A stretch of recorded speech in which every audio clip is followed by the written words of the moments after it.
Time now for this week's Health Matters with Lynn Szabo, PA, here at Redwood Urgent Care. And it's Friday the 13th, and you just made a joke about nursing, and I have to ask, is there any truth to the full moon? It's also a full moon today, but the full moon, Friday the 13th, is now not a good time to, or will the hospital be crazy tonight? Yes, they will be. Really? That's a true thing, huh? Anecdotally, I think they've done studies that show that it isn't, but every Friday the 13th I've ever worked in the year has been crazy. And the moon, right? The full moon. Yeah, and the full moon is a thing, in my opinion. We were just talking before we came in here that we had in our Eureka clinic didn't see a huge number of people compared to usual yesterday, but we did see a lot of people who were having bad days. Oh no! Yeah, it's interesting how how little understood the interaction between our health. I mean, we understand on basic chemistry and things like that, but just our environment and what's around us, how that can affect our health, in ways like the full moon. Right, totally. And that's a really great segue in today's topic. It's not a great segue if you point out what a great segue it is. So segues are subtle. I'm getting it. So my title is nature deficit disorder really a thing? And it appears that it is. Now, I have not heard of nature deficit disorder. I think it's tongue-in-cheek. I don't think there's an ICD-10 code for it. Okay, all right. But I have to say I got most of my information from Outside Magazine, which is a little more, less stringently medical than I allow my resources to be. But I thought it was a really great topic. They'd have a vested interest in this too. Okay, all right. Let's jump down this rabbit hole. Okay, so starting with history. So Hippocrates is one of the earliest physicians that we have record of, called walking man's best medicine. So I think that's kind of where I want to start.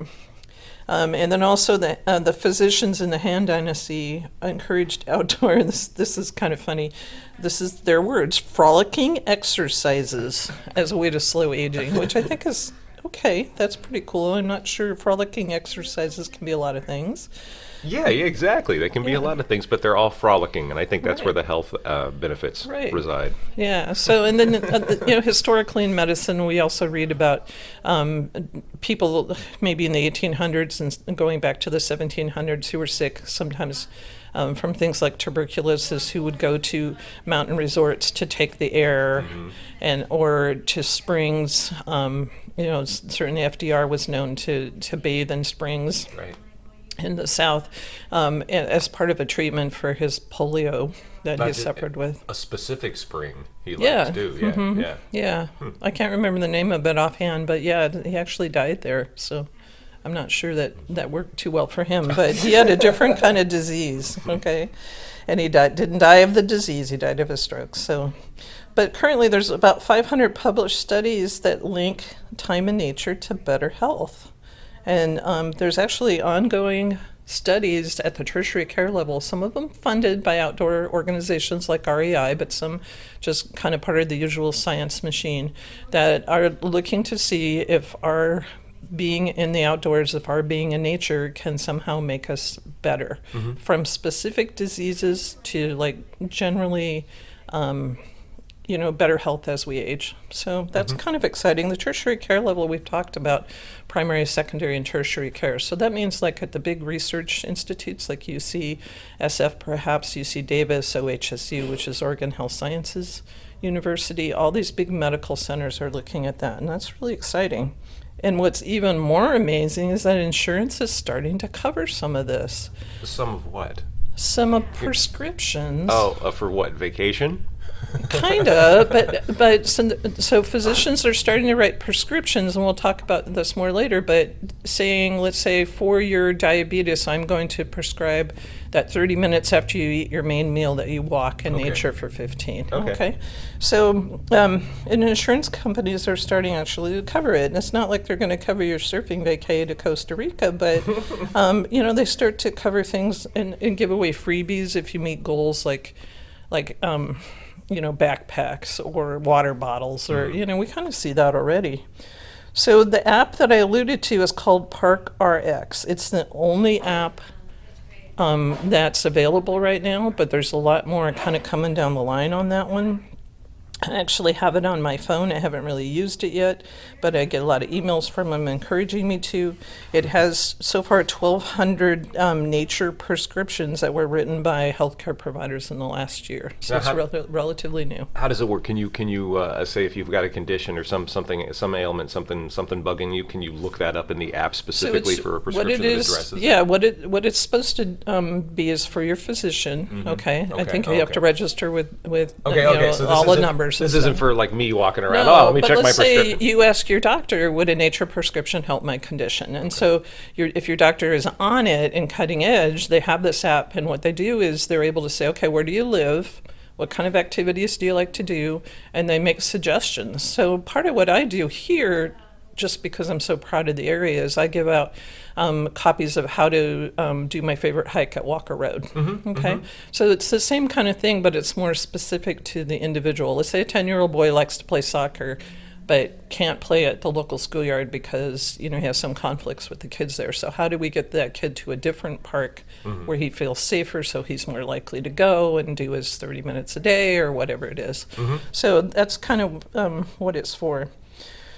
So in New York, there was also a cardiologist that started something called Walk with a Doc. And so he led walks, presumably through Central Parkway. I don't know exactly where he is, but he took his older, post-operative cardiac patients, and he was able to kind of get them to move by walking through different natural areas they had access to. And they're hugely successful.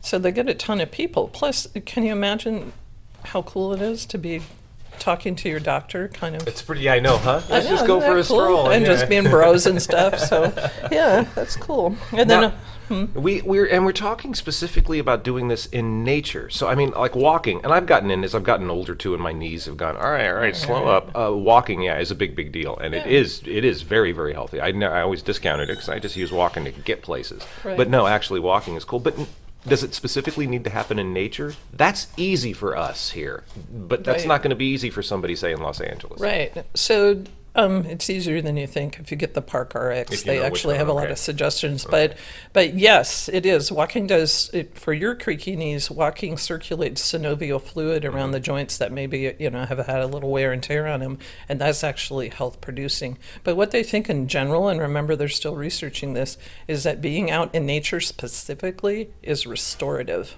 Wow. Okay. Any hints in the studies about the mechanism, how that happens? Yeah, there are some hints. There was actually a study done on vets with post-traumatic stress disorder and who were kind of failing, what conventional talk therapy and medications. And this researcher took them, he divided them in two groups, so it was kind of placebo-controlled. And he took them on river rafting trips.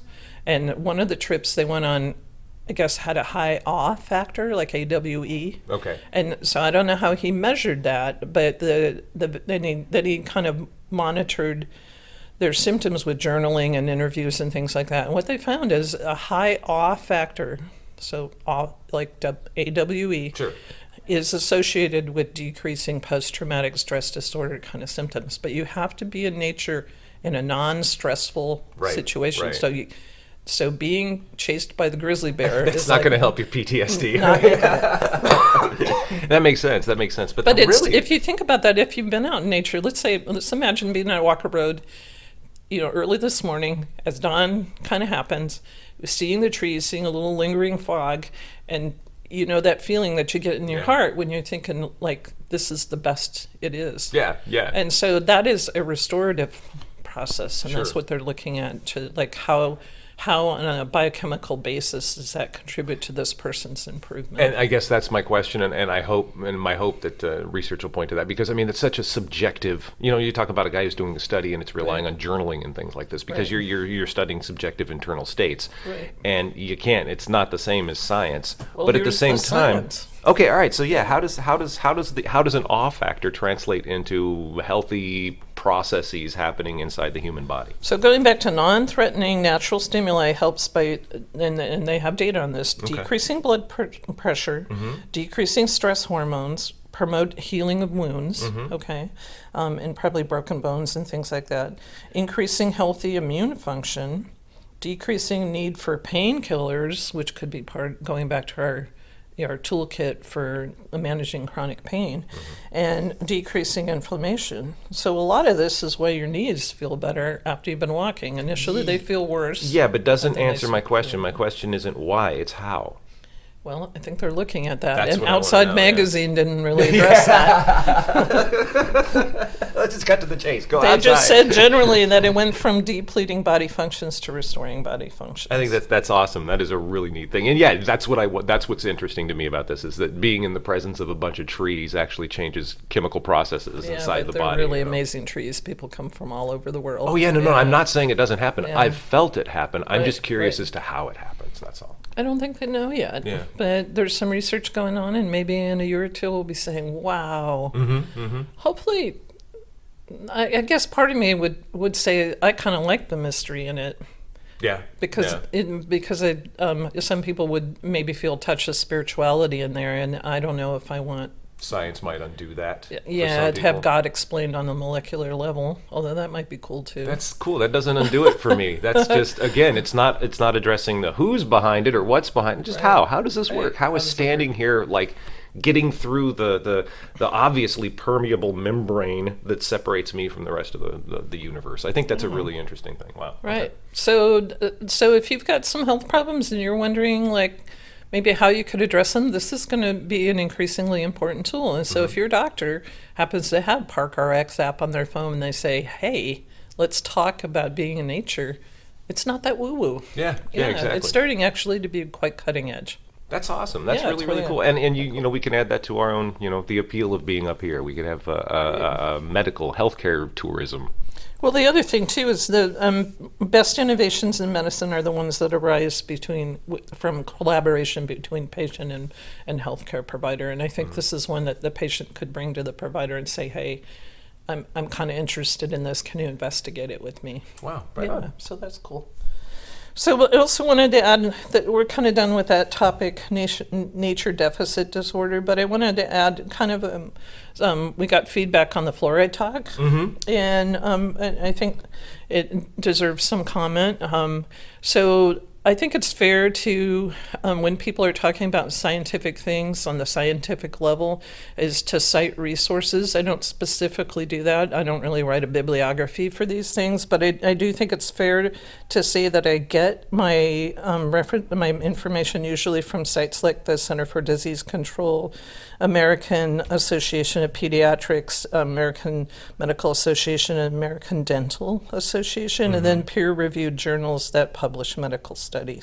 So I try and usually hit for information from those kind of sources.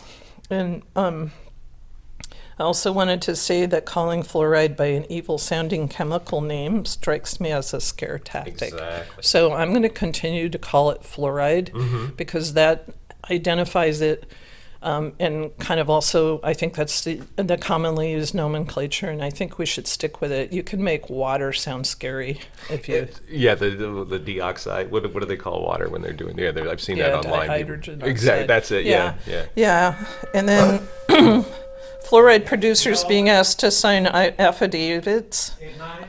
They're saying there are no toxins in their product. Kind of sounds like setting them up for a lawsuit, and I'm Right. wondering why that's happening.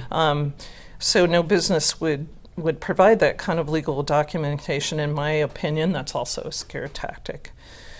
And I'm wondering in general if there's an outside organization that's actually pushing this anti-fluoride talk. And I think the people who were behind Measure A need to own up if that's the case, because I do know one thing about practicing medicine in Del Norte for 20 years is Del Norters don't like it when outside people come in and try and tell them what to do. That's exactly And I true. think that's actually kind of a big player here, but it's been kept in the background, and I would ask why. And there was a specific website, an organization that you'd found, and you sent me the link, and we were checking this out. And yeah, they have a whole rubric. They have a whole song and dance and media kits and strategies that people interested in doing what folks here in Del Norte County did and getting fluoride out of the water. Yeah, it's It quite just- polished, and I would Yeah, and yeah. it parallels a lot of the arguments that we're hearing locally. And so I did do my homework, and that's what I found. It seems like we're being influenced by an outside organization. Yeah. I spent an entire day this last week. I was down a lot because I had back issues, and I had to nurse the back for a while. So I spent a lot of time, like one whole day, like researching all of this stuff. So yeah, let's keep it going. Let's keep pushing. It's a little weird. So there might be a part 2 later on. But next week, I've been trying to get a hold of Michael Fratkin to talk about his new palliative care, resolution care, but he's a busy man, and I haven't really heard back from him.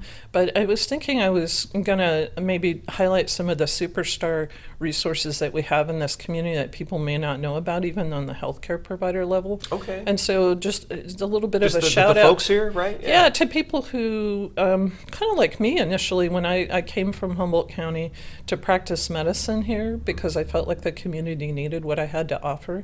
And there's some other people that have quietly been doing that. And I'm not really sure if their services are really known. And if they're not known, then they're not utilized. I think that's a wonderful suggestion. That's really cool. Right. Yeah, so, I'll get together maybe about 10 of them. I can think of about 7 offhand.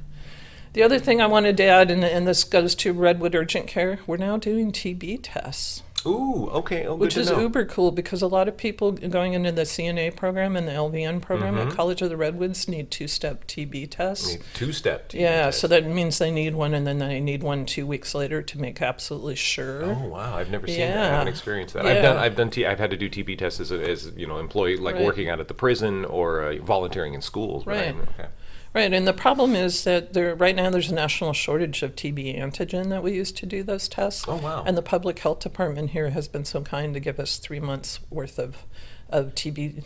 So the public health department has TB testing 1 day a month. We have walk-in testing for $25 here anytime we're open. That delayed my start with working with the students out of Pelican Bay because of that one day. I had to end up going to Open Door for it. But yeah, Right, yeah. and an open door may have, because they're usually well resourced, but it's been hard to get for the other doctors' offices in the area, and so we have it. It's $25. Come on in if you need it. Wow. We're open 9 to 6:30, Monday through Saturday. That's good to know. That's very good to know. Is it a seasonal thing, TB test? I mean, back to school time? Is that a big it's kind time? of a back to school Right, thing, right.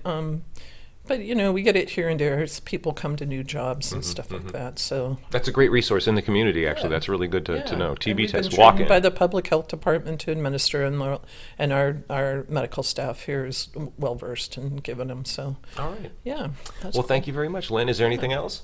No, see you next week. All righty. See you then. Okay.